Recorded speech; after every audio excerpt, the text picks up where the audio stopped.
Saludos desde Euronews.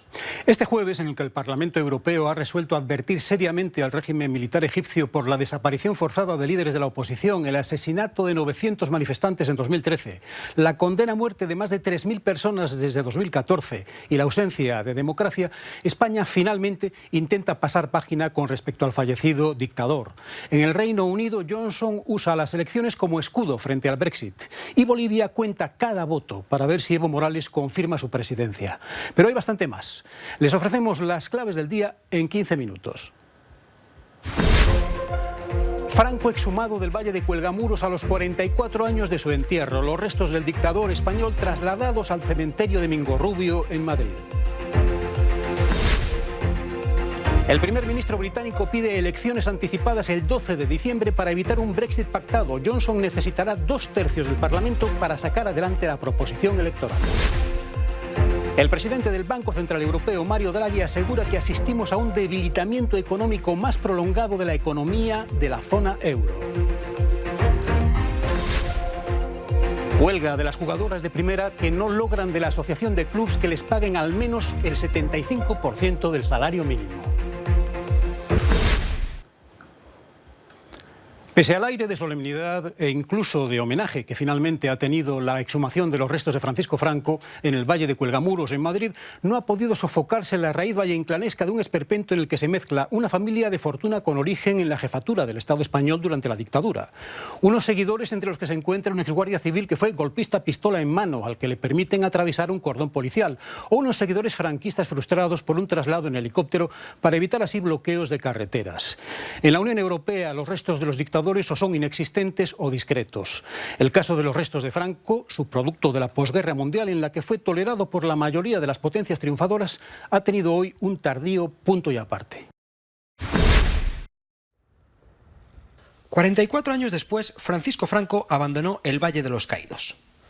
Los restos mortales del dictador español salieron este jueves de la polémica Basílica Benedictina para ser llevados hasta el cementerio de Mingorrubio, donde ya descansan junto a los de su mujer, Carmen Polo.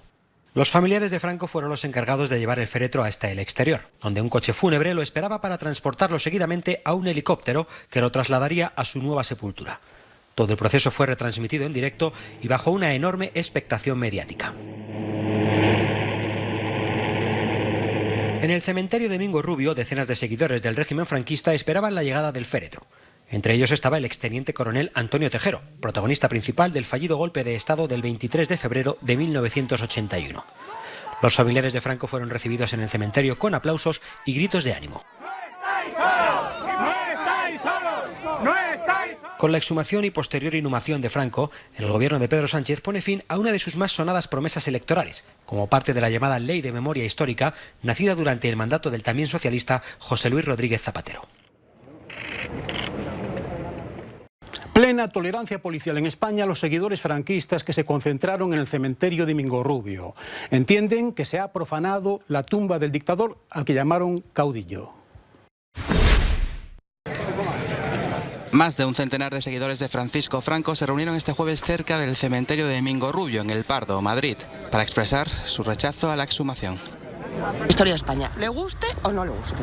Y como católica, que no se pueda celebrar. Primero, que no le dejen enterrar a mi familia, a su abuelo en el sitio que él quiere. Y luego, segundo, que no te dejen celebrar una misa por un muerto que están profanando una tumba.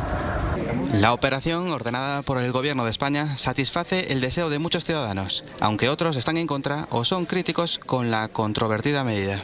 No podemos permanecer inactivos cuando el Gobierno pretende, por un lado, dictarnos la historia y decirnos cómo tenemos que pensar, quiénes sean los buenos y quiénes sean los malos, y segundo, cuando para hacer ese dictado de la memoria histórica, de acuerdo con su versión de los hechos, encima lo que hace es sacar a muertos de sus tumbas, vulnerando además todas las disposiciones legales que hacían falta. Entonces creo que es un abuso del Estado de Derecho y creo que es un abuso además del poder del Estado respecto a la memoria histórica.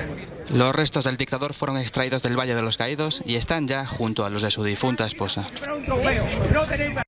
En España quedan por recuperar restos de ejecutados y víctimas de desapariciones forzosas y asesinatos en la represión que siguió al final de la Guerra Civil, a partir de 1939. La recuperación, pese a la relativamente reciente Ley de Memoria Histórica, es fruto de iniciativas sociales y municipales, con resultados aún limitados. Carmen ha encontrado los restos de un familiar en una fosa común. Lo ha logrado gracias a un libro que cuenta la historia de los represaliados por el franquismo desde 1936 en la provincia de Soria. El primo de su madre, Adolfo Morales, fue uno de ellos y hasta ahora desconocía su paradero. Él era un miembro de las Juventudes Socialistas, tenía 26 años y lo detuvieron a los pocos días del alzamiento. Y luego un buen día, pues desde la cárcel de Almazán lo sacaron con otro compañero y lo llevaron a la Riba de Escalote y lo fusilaron, sin más.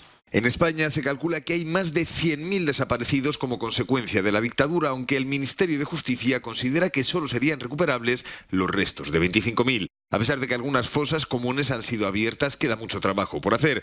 Estos mapas, por ejemplo, no han sido actualizados desde 2011 debido a la falta de fondos para la Ley de Memoria Histórica. La Asociación Recuerdo y Dignidad, distinguida con el Premio Nacional Derechos Humanos, cubre muchas de esas carencias. Fue la que avisó a Carmen del posible hallazgo de los restos de Adolfo. Su presidente explica que para realizar su trabajo tan solo cuenta con un apoyo puntual de las autoridades. Cuando alguien llega a la asociación suele tener una idea clara de que tiene un familiar desaparecido, asesinado, y bueno, activamos un protocolo que implica a mucha gente y muchísimo trabajo, generalmente años, y que incluye búsqueda en archivos, solicitud de permisos, ir al pueblo, hablar con la gente, intentar localizar la ubicación y bueno, y todos los trabajos de prospección y exhumación. Las pruebas de ADN que espera Carmen supondrán la confirmación definitiva del parentesco. Las dos fosas en las que estaría su familiar junto a otros 3 hombres fueron las primeras que se abrieron después del decreto del gobierno el pasado verano para la exhumación de Francisco Franco. Por un lado uno está emocionado de pensar que recupera un familiar, que lo puede llevar a un lugar digno, y por otro lado hay un pensamiento de fondo de tristeza y de rabia por el hecho de que todavía estén muchos cuerpos en esta situación en el país. Tras el traslado del dictador, asociaciones y familias continuarán buscando la forma de cerrar heridas. No es solo una cuestión de recuperar cuerpos de lugares como este. Muchas de las víctimas enterradas en fosas comunes fueron juzgadas y condenadas por tribunales franquistas. Esas sentencias nunca han sido anuladas, por lo que desde un punto de vista legal siguen siendo delincuentes. Sus familias esperan que su memoria sea reparada. Carlos Marlasca para Euronews desde Soria. Órdago de Boris Johnson. Como el Parlamento británico le impide hacer efectivo el Brexit el 31 de octubre, como siempre había prometido, el primer ministro británico quiere elecciones anticipadas el 12 de diciembre. Quiere, pero para poder necesita 2/3 del Parlamento. El mismo Parlamento que suspendió de actividad ilegalmente y al que ahora recurre de nuevo. El Reino Unido podría ir a elecciones. El primer ministro británico, Boris Johnson, ha asegurado en la cadena BBC que dará más tiempo a los diputados para debatir el acuerdo de Brexit, siempre y cuando estos acepten ir a las urnas el próximo 12 de diciembre. Si realmente quieren más tiempo para estudiar este excelente acuerdo, lo pueden tener, pero tienen que aceptar que vayamos a elecciones generales el 12 de diciembre. Johnson ya se ha dirigido al líder de la oposición, el laborista Jeremy Corbyn, cuyo respaldo es imprescindible para tener los 2/3 de la Cámara necesarios para aprobar unos nuevos comicios. El primer ministro busca elecciones en un momento en que las encuestas le señalan como favorito. El Partido Laborista, con 245 de las 650 sillas de la Cámara, es indispensable si Johnson quiere ir a las urnas. El líder conservador ya intentó ir a elecciones a principios de septiembre. El presidente del Banco Central Europeo, Mario Draghi, asegura que asistimos a un debilitamiento económico más prolongado de la economía de la zona euro. Lo ha dicho en la última reunión del Consejo de Gobierno como presidente del BCE y ha calificado los riesgos a la baja como importantes. Sin recortes de los tipos, nuevas medidas ni anuncios. Esta reunión del Banco Central Europeo tenía un orden del día diferente, al menos de manera extraoficial. Era la última de su presidente, Mario Draghi. Visiblemente de buen humor, el italiano dio su valoración final sobre el estado de la economía de la zona euro. Esta ralentización del crecimiento refleja principalmente la persistente debilidad del comercio internacional en un entorno de incertidumbres mundiales que siguen pesando sobre el sector manufacturero de la zona euro y están frenando el crecimiento de la inversión.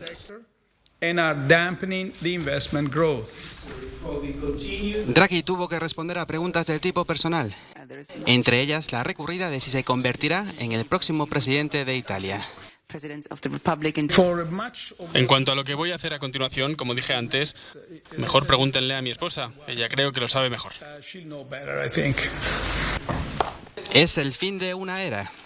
El próximo jueves, Mario Draghi dejará el puesto que ha ocupado en los últimos 8 años, cediendo el testigo a Christine Lagarde.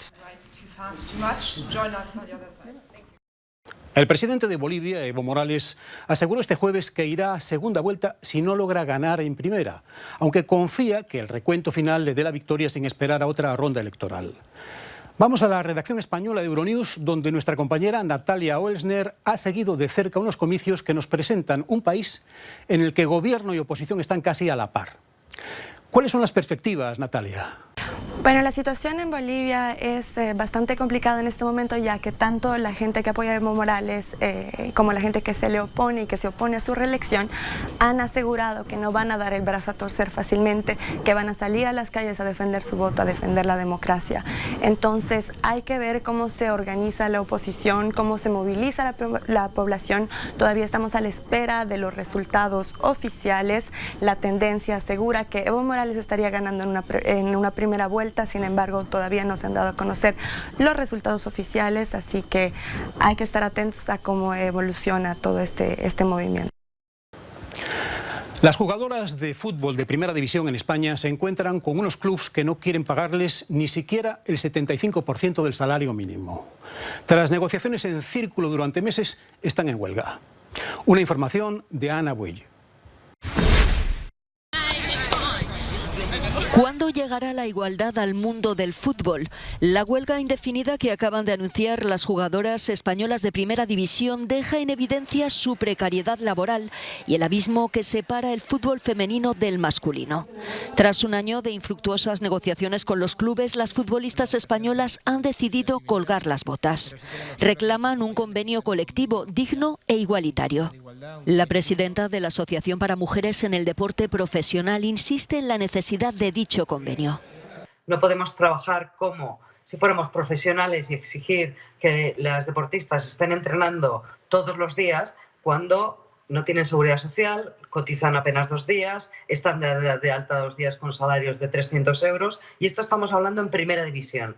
Las jugadoras ahora mismo, por ejemplo, no están inscritas a ningún convenio del Estatuto de Trabajadores, están en un limbo legal que si tienen una lesión o se quedan embarazadas, nadie las cubre. El principal escollo en las negociaciones es la cláusula de parcialidad, algo que no existe en el fútbol masculino. Los sindicatos exigen que las jugadoras tengan asegurados 12.000 euros anuales, es decir, el 75% del salario mínimo a tiempo completo. Los clubes solo quieren pagarles el 50%, lo que se traduce en 8.000 euros anuales. Marmas denuncia que en el deporte no se está cumpliendo la ley de igualdad y aboga por un reparto equitativo de los recursos. El reparto del dinero, tanto de la federación nacional como internacional como autonómicas, debería estar repartido a un 50% entre clubes masculinos y femeninos y sobre todo deberían meter más dinero en el deporte femenino porque es el que tiene que crecer, porque todo el dinero público se reparte más entre los hombres que entre las mujeres. Esto ha sido todo en Euronews hoy. Gracias por su tiempo. Hasta mañana.